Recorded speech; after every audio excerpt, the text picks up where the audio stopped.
Pizza తింటావా బువ్వ తింటావా అని పోరలు నడుగుర్రి నాకు పిజ్జానే కావాలంటారు.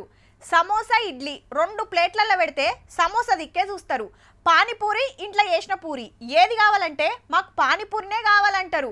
పిల్లలే కాదు పెద్దలు సుతా వండుకొని తీర్వాటం లేకనో ఊకి ఇంట్లోనే ఏం తింటామనో ఫాస్ట్ ఫుడ్ తినడానికి కాయ చేస్తుంటారు. మిర్చిల బండి కాడ మందిని చూస్తే ఒగొగపారు అనిపిస్తుంటుంది. అసలు మనుషులు బువ్వ తినుడు బంద్ చేసిరా ఏందని? అందరు అట్లెట్లో ఉంటారని అంటారా? గీ ముచ్చట చూడు రైతే. తెలంగాణలో బగ్గా ఏం తింటున్నారంటే కూల్ డ్రింక్స్ గుమ్మేస్తున్నారు, జంక్ ఫుడ్ చంపుతున్నారు. సిటీల పిజ్జాలు బర్గర్లకు ఎగబడితే అంతటేమో సమోసాలు పానీపూరీలు మిర్చి బజ్జీలకు. ఊళ్ళల్లో ఉండేటోళ్ళు ఒక్కొక్కరు నెలకు 5,435 రూపాయలు ఖర్చు పెడితే అందులో 500 రూపాయలు గీతిండికేనట. ఇక సిటీలలో నెలకు 8,978 రూపాయలు మొత్తం ఖర్చు అయితే వీటికి పెట్టేది 1,100, అంటే 100కి 12 రూపాయలు.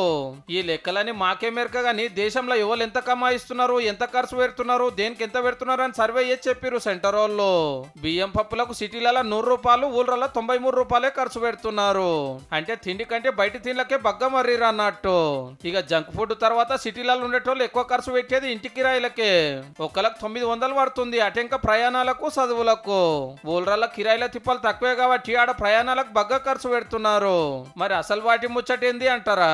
మందు సిగరెట్లు గుంజుట్ల పట్నపోళ్ళు జరం తెనక పట్టు పెడితే పల్లెలు ఫస్ట్ ఉన్నాయి. ఊళ్ళలో 396 రూపాయలు ఖర్చు పెడితే పట్నాలలో 320 రూపాయలే. మరి పోరక్కో ఎవరు బువ్వ తింటలేరు అయ్యింది అనేరు. అదే ఇది ఇదే. సిటీలలో జరంత పిరముంటాయి కాబట్టి బియ్యానికి ఎక్కువ ఖర్చు వస్తే ఊళ్ళలో జరంత తక్కువ.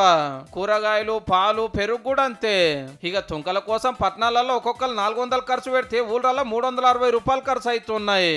మరి మీరేం తింటున్నారో గానీ చీపచ్చి కడుపులేసి పానాలు ఖరాబ్ చేసుకోకుండా జరా.